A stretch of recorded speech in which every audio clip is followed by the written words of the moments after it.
Well, good afternoon, everybody. Welcome to our WARE team presentations. We're going to go through, welcome to those that are here in the audience and also online. I do want to take a moment and ask our panel to introduce themselves. A couple of you will recognize from this morning. So, Martha, could you introduce yourself again to the team?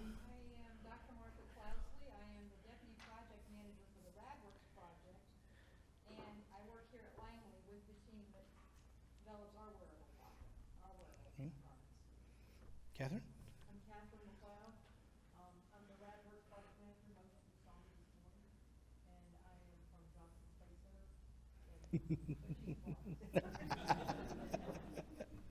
Julie? I'm Julie Hanson. I'm the human factors technical lead for the wearable project.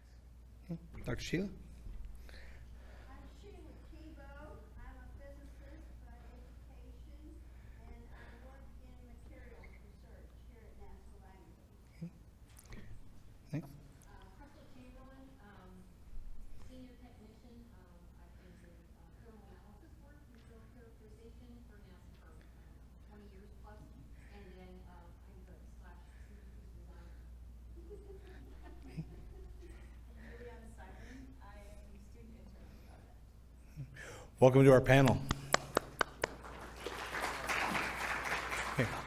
So the presentations, each team about 10 minutes, then we'll go to questions and answers from our panel, but also from any member of the audience. We'll have an opportunity to ask questions, and we'll also be monitoring for our online folks. If you have a question, post it in the comment section. We'll be monitoring that so we can ask questions as well.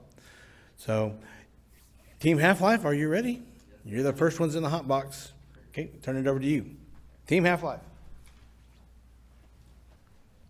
Hi, my name is Manish. My name is Adharsh. My name is Dhruv. And I'm Justin, and we're Team Half-Life. We're a team of aspiring engineers from Fairfax, Virginia. And before we start out, I'd really like to have a big thanks to our teachers, Mrs. O'Neill and Mrs. Curley, for supporting us and helping us out. And we'd like to have a thank you for the entire WARE team for having us here. While making our design, the main factors we took into consideration was performance. We wanted to have a model that was both lightweight and dynamic and highly practical while maintaining a standard of comfort and cost effectiveness. And that's why we decided to focus on a model that was based on polyethylene and water.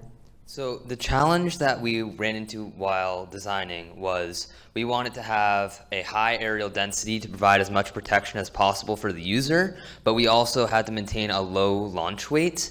So that's where we turned to our design with water. So here you can see a graph from the webinar, and it shows how polyethylene and water were some of the most effective materials for reducing radiation. So using this data, we decided to compose our garment mainly out of polyethylene and water.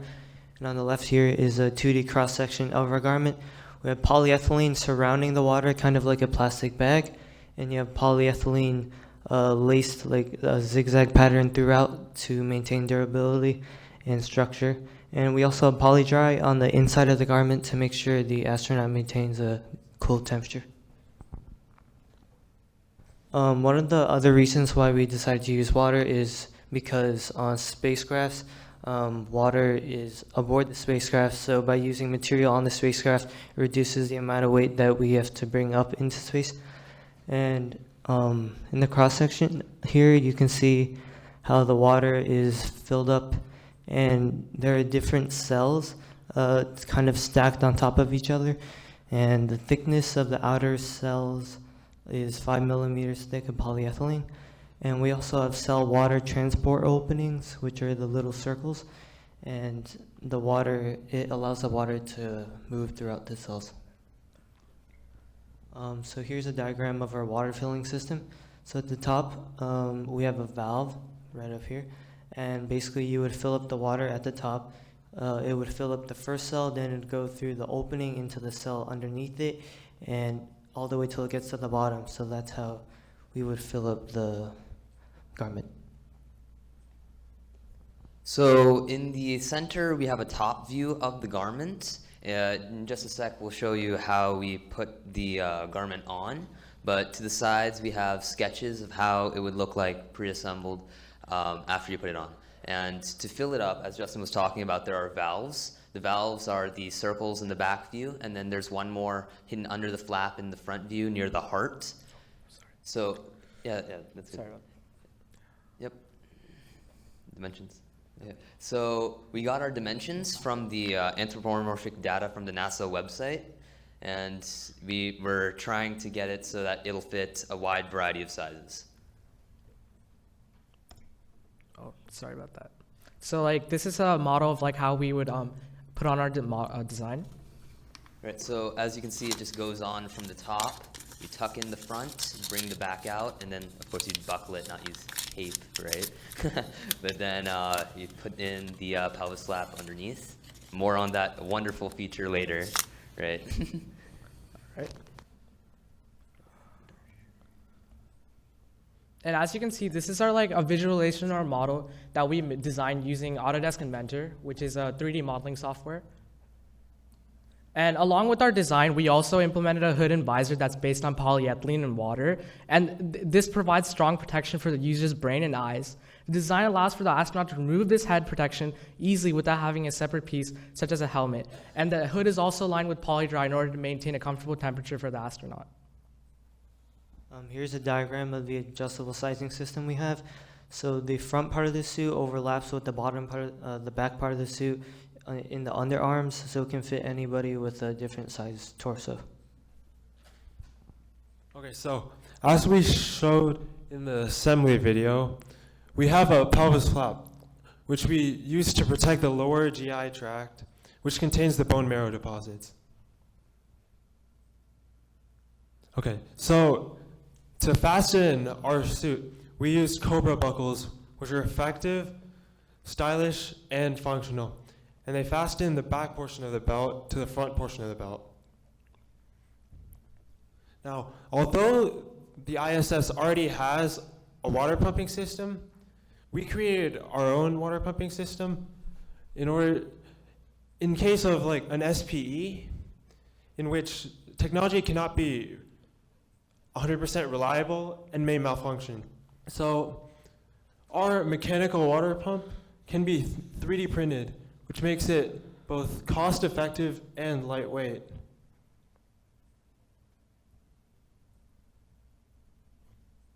So the weight of our suit without water, which is the weight of the suit during launch, we found it using the thickness of polyethylene, the density of polyethylene, and the surface area of the garment. And that gave us the value of 5.586 kilograms, or 12.315 pounds. And so the weight of the suit with water is 35.556 kilograms, or 78.388 pounds. However, this weight of the suit with water is only applicable in the microgravity environment. So therefore, it should not be considered with as much weight as the suit without water. Now, our aerial density of our suit is 5.92 grams per centimeter squared.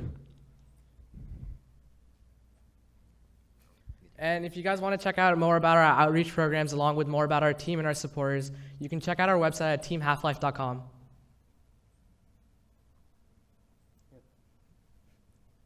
Thank you.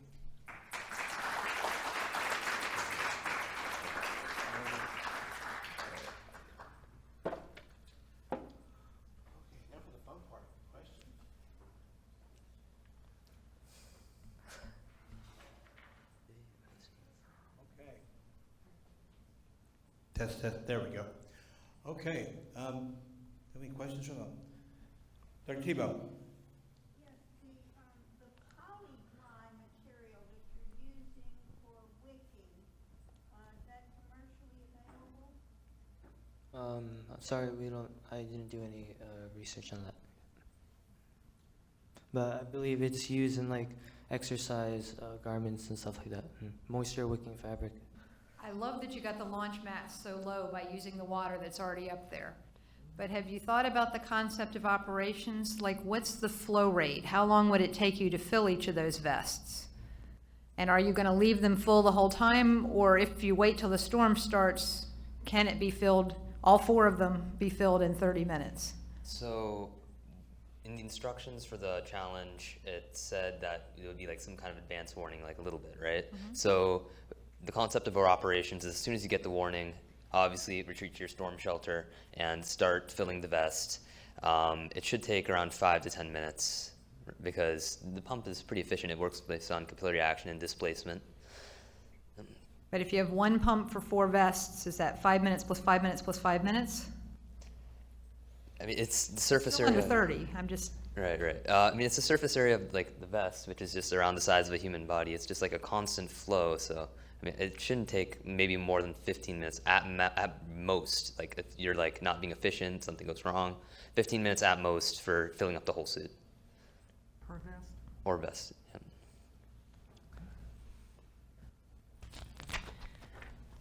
Excellent presentation. I really appreciate the thought that went into it. One of my things that I really like to see is the innovation and utilization of things like 3D printing for in-space applications. Kudos.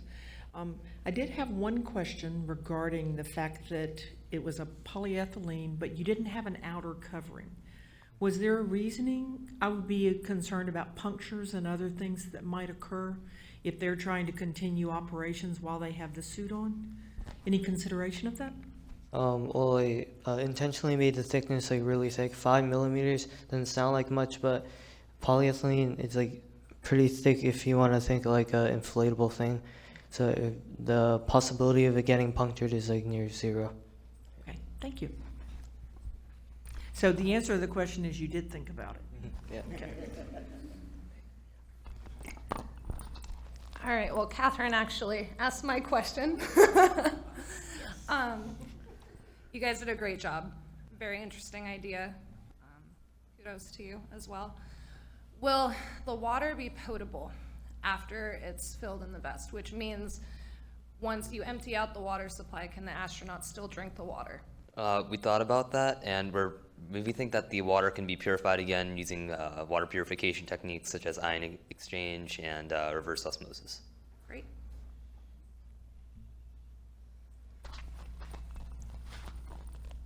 Yes, so I want to ditto the excellent remarks that have been made. Your talk is excellent, and your thoroughness. I think you probably addressed all of the requirements that we had, and we appreciate this so much.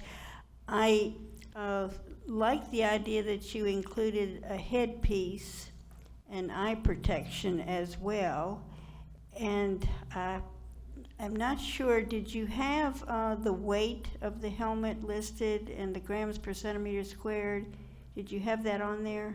It was included with the, like it's connected to the main portion of the garment, so yeah. Okay, so that when you, Oh, sorry, I just like. okay, so the, It's so included. the weight of the suit includes the headpiece as well? Yeah. Okay, do you have broken out the weight of the headpiece by itself? No, we didn't do that.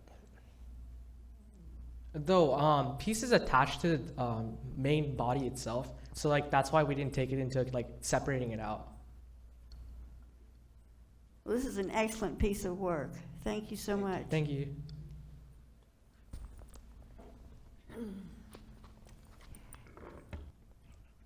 I have a question about the design for the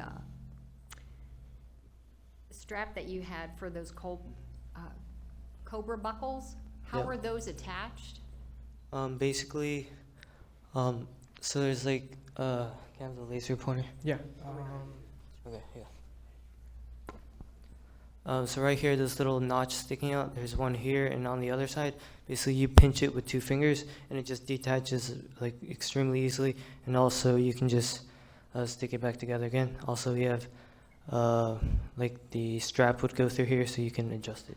Right, right, so how are the straps attached? I guess I wasn't clear in my Oh, yeah, okay. question. So this is like the back portion of the suit, and like one part of the strap comes from the back, and then another part of the strap is attached to the front. So it's kind of like this, you know. Okay, and then the strap between the legs was put there, why? Just like to prevent any radiation from coming under, like, and harming the lower GI tract. Gotcha. Okay, very good presentation, too. Thank you. Yeah, I agree. You guys did a great job.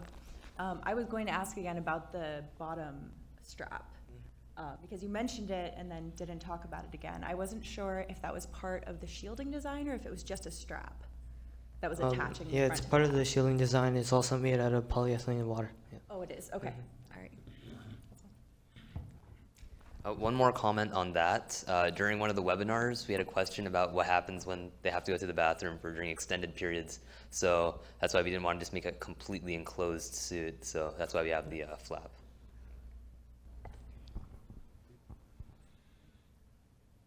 Other questions? I'm also going to switch to this one. So any other questions from? There it is. Other members, other teams? Other questions from the panel? Oh, we got one back here. And please, as you do, please quickly introduce yourself so the audience knows. Hi, I'm Paige Lotman, and I was just wondering, on the suit, do the astronauts wear like normal clothes underneath it? Yeah, probably just like the base layer that most astronauts wear. Okay, awesome. Also, great presentation. Thank you. Others? Other questions from the panel? Gotta be careful for feedback. No? Okay. Great job, guys. Thank you.